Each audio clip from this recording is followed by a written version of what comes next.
we will get justice for Freddie Garrett. Believe you me, we will get justice. And we're going to do it because we're going to work together, because if, with the nation watching, 3 black women at 3 different levels can't get justice and healing for this community, you tell me where we're going to get it in our country.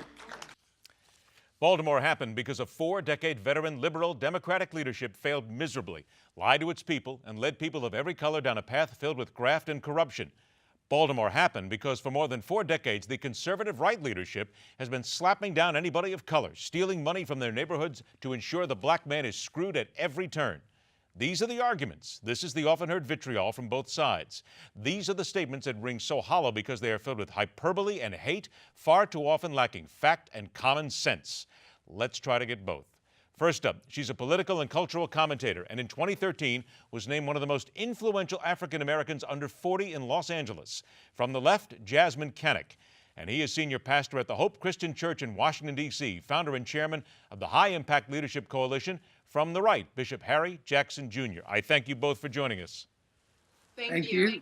First of all, I'm going to come to you on this one, Jasmyne, because here's what has been said the last few days. Now, you both heard what I said coming in. You both know that that is what the different sides all say. The city of Baltimore has had 2 Republicans sitting in the mayor's office since the 1920s, none since the 1960s.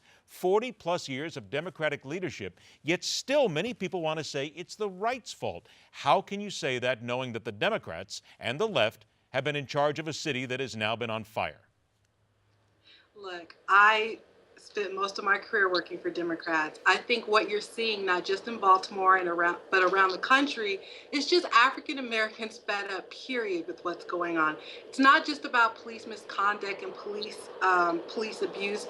It's about lack of access to employment. It's about lack of access to affordable housing. It's about all of these issues that are sort of combined. And at some point, you kind of reach the tipping point. Do I think the Democrats are to blame more, Republicans are to blame more? I think everyone has a hand in this. Everyone has a role. And so again, we're dealing with this in Los Angeles as well, where there are some serious issues going on, much similar to Baltimore.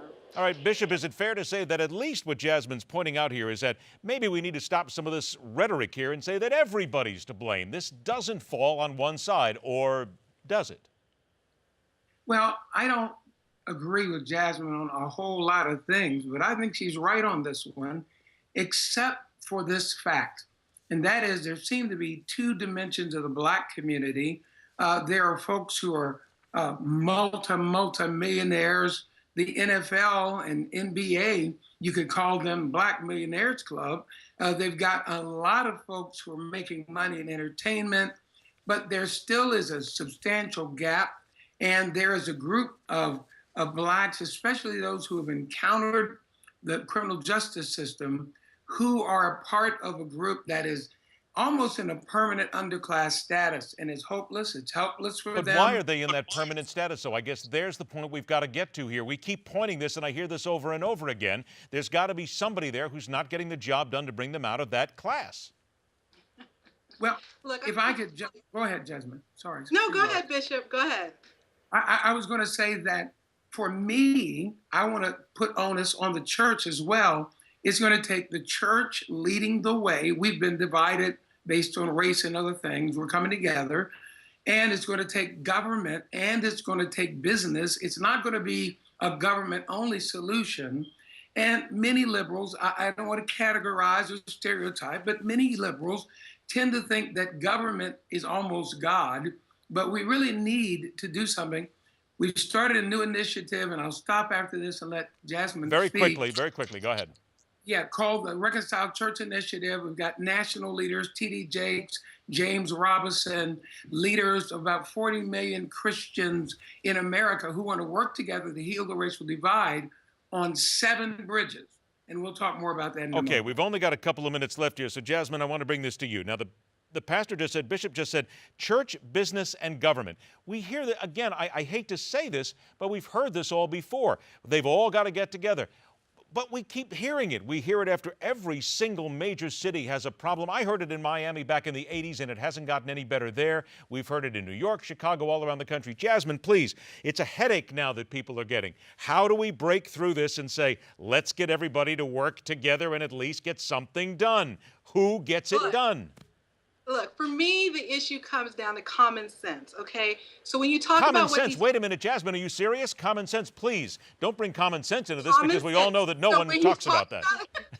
When you want to talk about the barriers that are holding people back, right? We have to look at the laws that have been put into place where people, you know, who have certain types of records can't get jobs. The things that keep people from getting jobs also keep them from being able to rent apartments and being able to take care of themselves and their families. But then who's stopping that, Jasmyne? Is it the left or the right that's stopping when we get that done in government? Everyone. It's everyone. There's no one side to blame because at the end of the day, everyone has a vote on these bills and the legislation that goes back and forth. So it's not just the Democrats. It's not just the Republicans. There is a certain group of people who benefit from keeping African Americans in a certain underclass. Who are those people? You know exactly who those people are. No, are. I want you to tell me. 10 seconds. Who are those people? So what we have to do as Black people, especially the Blacks who call themselves Democrats, is we need to get a little bit more serious about who we elect to office to carry our issues. If we're electing people into office who aren't doing what they're supposed to be doing, then we need to boot them out of office. Okay, to you, Bishop Harry, 20 seconds left to answer back. Yeah, I think that we got to get people out of the office. I want you to look at the reconciledchurch.org. We have best practices for churches. But I do think Democrats have failed in major urban areas again and again. We need to throw the bums out, put some new people in, independents and Republicans, and try to raise entrepreneurial. I'll go with that every single time. We're going to continue this discussion with the two of you sometime. Jasmyne Cannick, Bishop Harry Jackson Jr., thank you so much for joining us. Common sense of the words, the hard line will continue.